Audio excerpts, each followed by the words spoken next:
बच्चों शुभ दिवस। आज हम पाठ 11 पढ़ेंगे। पाठ का नाम है सितारों से आगे। आज हम पाठ का शेष भाग पढ़ेंगे। जहाँ वह रहती थी उस क्षेत्र को उसने अच्छी तरह से जान लिया था। उसका पूरा सप्ताह कक्षा तथा पुस्तकालय में ही बीतता। वह रोज़ पुराने भवन में बनी अपनी प्रयोगशाला में जाती थी और घंटों वहाँ प्रयोग करती थी। और उसने ऐसे क्षणों में एक दिन कल्पना ने अंतरिक्ष में उड़ान भरने की इच्छा व्यक्त की। जीन पियरे से कल्पना की भेंट धीरे धीरे मित्रता में बदल गई और फ्लाइंग क्लब होने से कल्पना वहाँ प्रायः जाने लगी।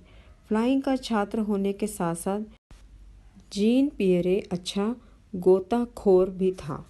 समय बीतने के साथ साथ जीन पियरे व कल्पना के बीच संबंध प्रगाढ़ होते हुए आगे बढ़ते रहे। एक साल बाद 1983 में एक सामान्य समारोह में दोनों विवाह सूत्र में बंध गए।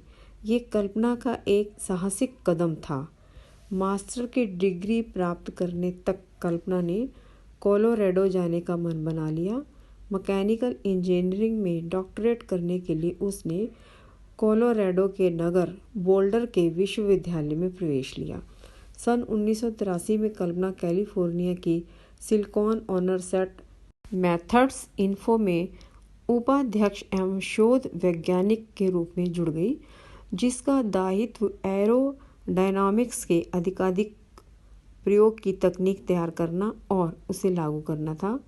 अंतरिक्ष में गुरुत्वाकर्षण में कमी के कारण मानव शरीर के सभी अंग स्वतः अपने आप ही क्रियाशील होने लगते हैं।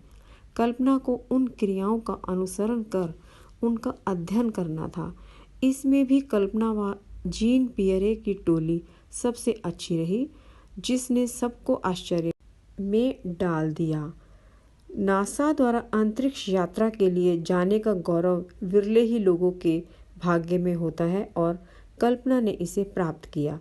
6 मार्च 1995 को कल्पना ने 1 वर्षीय प्रशिक्षण प्रारंभ किया। वह 10 चालकों के दल में सम्मिलित होने वाले 9 अभियान विशेषज्ञों में से एक थी। शीघ्र ही नवंबर 1996 में अंततः वह सब कुछ समझ गई जब उसे अभियान विशेषज्ञ तथा रोबोट संचालक का कार्य सौंपा गया। तब तक कल्पना नासा में सामान्यतः केसी के नाम से विख्यात हो गई थी। वह नासा द्वारा चुने गए अंतरिक्ष यात्रियों के 15वें दल के सदस्य के रूप में प्रशिक्षण में सम्मिलित हो गई। पहली बार अंतरिक्ष यात्रा का स्वप्न 19 नवंबर 1997 को भारतीय समय के अनुसार लगभग 2 बजे STS-87 अंतरिक्ष यान के द्वारा पूरा हुआ।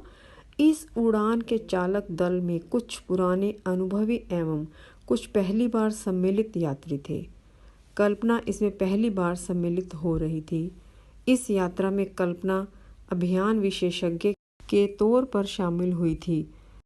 जनवरी 1998 में उसे शटल यान के चालक दल में शामिल किया गया, जिसका उसने प्रतिनिधित्व किया और उसके बाद सन 2000 में उसे STS-107 के चालक दल में सम्मिलित किया गया और ये STS-107 अभियान वैज्ञानिक खोज पर केंद्रित था।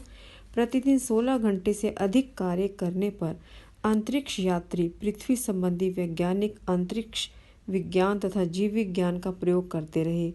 सभी तरह के अनुसंधान तथा विचार विमर्श के उपरांत वापसी के समय पृथ्वी के वायुमंडल में अंतरिक्ष यान के प्रवेश के समय जिस तरह की भयंकर घटना घटी वह अब इतिहास की बात हो गई है और कोलंबिया अंतरिक्ष यान पृथ्वी की कक्षा में प्रवेश करते ही टूटकर बिखर गया और कल्पना सहित उसके 6 साथियों की मृत्यु हो गई।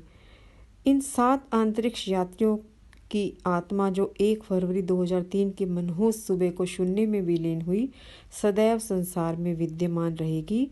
करनाल से अंतरिक्ष तक की कल्पना की यात्रा सदा हमारे साथ रहेगी।